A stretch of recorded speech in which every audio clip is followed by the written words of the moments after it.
Greetings, YouTube. One thing that Kabam has said over the last 2-3 years, but especially 1 to 2 years, that they want to do is be more transparent. And so these check-ins where they give us an update of things to look forward to and to actually like get excited about, I love. And I think they deserve a lot of credit for their efforts to be proving their actions meet their words, because this is transparency at its finest. And I also think that, like, let's say you're burnt out of the game. Alliance Quest is boring. War is always getting harder with better defenders and nodes. And then, you can only do an event quest for certain, or open enough bad crystals to just feel like you're burnt out. And so what these dev diaries do is they give you a preview of things that maybe you're really excited about that actually keep players interested in playing the game, because they know 1 or 2 or 3 months or 6 months down the road, not only is maybe a champion that they've been longing to have included in the contest going to be inserted, but also that maybe a champion that they have on their roster that they never use is going to be buffed, and so they don't have to worry about even opening a crystal to get that champion. Maybe that champion's even awakened as a 5 or even a 6-star. And then on top of that, it's just helpful to have them like lock into talking about the future, knowing the state of the game and the health of the game is fine. I also want to say that things like the multi-month login summoner celebration rewards calendar are genius too, because you have to lock yourself into playing for like 3 or 4 months straight if you want to get the best rewards, those super amazing 5-star awakening gem rewards, etc., 6-star shards, you know the drill, tons of units. So build the best contest. We're going to try to like skim this because I don't want this video to be 20 minutes. Jim here again to give you an update on the comings and goings of the MCOC roadmap. So, future requests. Last time is to come from the quest team. Let's check out how each epic piece of content is coming along. Back issues number 5 was released. Act 6 released. We do have some Act 6 nerfs, which we're thankful for. Book 2, Chapter 1. December 9th launch. That is huge. Book 2 is coming in only about a month. For those in-game players that are super burnt out, and maybe some of them have been hit with negative units, this would be maybe some motivation for them to pay off that balance and not lose their account. I don't know. I always say that to say I do not support cheating. Kabam had every right to do what they did, and they should have done what they did, and I applaud them for it. But those accounts are still out there, right? After a huge revamp, thanks to your feedback, we were extremely happy with all the additional feedback and support. Thank you again for your comments and direction. That's a nice thing to say. December 9th, we're excited to share Book 2 with everyone. Cavalier Difficulty's been released. Act 2 Reward Update's been released. Summoner Smackdown released. Summer of Pain. So I was asked about this several times. I think Pep1000 asked me about this too. And I was like, I haven't heard a word about it. I don't know what to tell you. Well, that's because it's been pushed back. Huge amount of content releasing over time. We do have some cool fights with some design by the content creator community. We're discussing next steps. I hope by cool you don't mean BS. So just what we outlined in the roadmap on top of this. So while we're happy with the progress we've made, we know you want more from Cavalier. We know you have high expectations of future Act content. We know you want more back issues. We're going to deliver all that and more. Back issues number 6 is coming, and coming soon. Stay tuned for the rest of 2020 as the team pushes onwards. That's exciting, right? Amping up alliances. When we heard from Zin and the gang a few months ago, they had some epic plans for the future of alliances. We now know battle group assignments. That has helped, because I sometimes join the wrong group because I'm an idiot. Top Alliance Champions, Path Assignments. The feature has been put on hold at the moment. Okay. Defender placements. Alliance Quest Officers starting development. All right, Officers. Feature focuses on giving Alliance Officers a lot more control. That's awesome.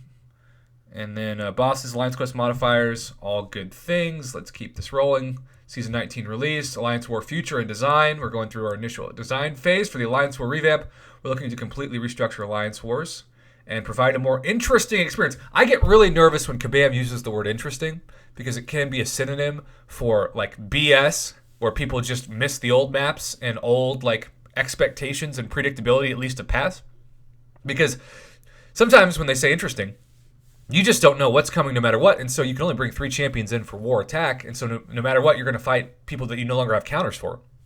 And that's going to milk your units and your potions and your revives. And that's one of the reasons why I've heard from so many of you out there that you're either scaling back the difficulty and tier of Alliance War, or going to a semi-retired alliance that only does like one battle group like mine does for war, or just going alliance free altogether. And if you are burnt out on the game, I cannot say this enough. Leaving your alliance for a while and going rogue, you'll be so thankful you did. Log in at your own time. Maybe sometimes just log in once a day and get the free rewards and log out, whatever you want. There isn't that pressure to keep checking back.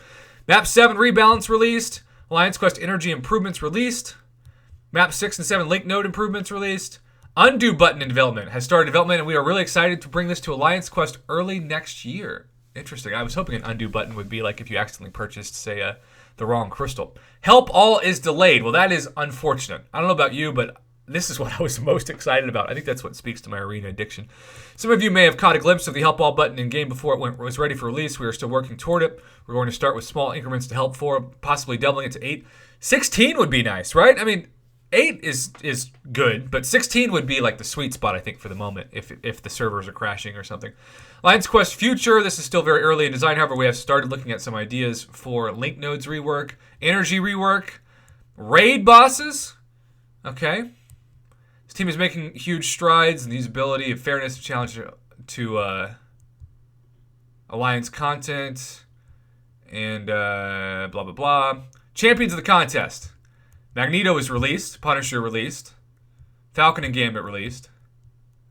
Let's keep going. Keep going. Dual class crystals. I have enjoyed those. The Wish Crystal. Elements of the Wish Crystal design are in progress, but as it is a pretty big cost on the front end, building new screens, controlling how you choose your champions, communicating how it works in game, it may take longer than our original timeline. I'm kind of fascinated by this. That being said, we will look for ways to make improvements along the lines of the Wish Crystal for the original timeline of 2020-2021. Sinister Stone availability, that's also been awesome. 22. Love the new solo events, can't say that enough. Man, this is so long. I'm sorry I'm going through this fast, but I do not want this to be a 20-minute video. Okay, let's go back. So we're setting up for an even more ambitious update schedule starting in February. We want to double the number of value-only and moderate updates and deliver 4 updates every month. 4 updates, wow. There is no overhaul and move to 2 overhauls together. That means the new 3-month cadence. Ooh, cadence is a fancy word. Month 1, 2 value-only updates, 2 moderate updates. Okay, we might miss a champion every now and again, especially at first as we begin ramping up the newer, more ambitious update cadence. A contest evolved, and finally I had the chance a few months back to shine a light on some bigger, bolder future changes that are coming to the contest. Now, many of you still long off in the distance. Some have snuck their way to contest. Sell from stash, that's great. Champion tag filtering, sure. Dual targets. Dual target fight again. We are still aiming to bring you on. Oh, man, this is another thing I was excited about that's on pause. Root gameplay mechanic. I think it's okay. I don't love it. I don't hate it. I just think it's interesting. But, you know, I don't crave to play. I was like, oh, man, it's Root. Now I'm excited. That's just not me. Volume trigger gameplay mechanic. Fight replays. Ooh. That's what YouTube's for, right? Strikers. We are still in the early process. Our current priorities are to fight out. Okay. First fight link removal released. This is just an impressive amount of information. New hacks. Hack rebalance and design. Champion refresh spring. Okay. Friendship benefits. Battle Realm Bestie, that's for us. Arena improvements, consistent AI released. Sure. Rewards, improved arena rank. How about those 4-star basic bot exclusions? Can we talk about that? Mitigate massive PI differentials in design. When we released the change to the enemy AI and rewards, we also made the change that reduced the maximum PI of the enemy from 4 times for teams to PI to 2 times. This caused some problems. Sure did. I just say keep it as it is, man. Auto request help, improve boosts in design. Arena 2.0 in design. This design presents a unique setup of problems. Okay. Special progression, pause, solo commitment, independent design. All right. Whew. I need a glass of water or milk or both, maybe a drink. That was a lot of reading in less than 10 minutes. I know if I had read most of the words there, it'd be 30 minutes. So I'm sorry if this felt like a fast. Maybe you're going to have to watch this on half speed or something. But I'm excited about new variant content and Book 2 coming soon. In-game players are going to have some things to look forward to, which is great because they often feel bored, or at least that's what some of them tell me. But in the end, are you excited about these new changes? Let's keep this under 10 minutes. Heck yeah. And end it here. Thanks for watching, YouTube. Have a good one.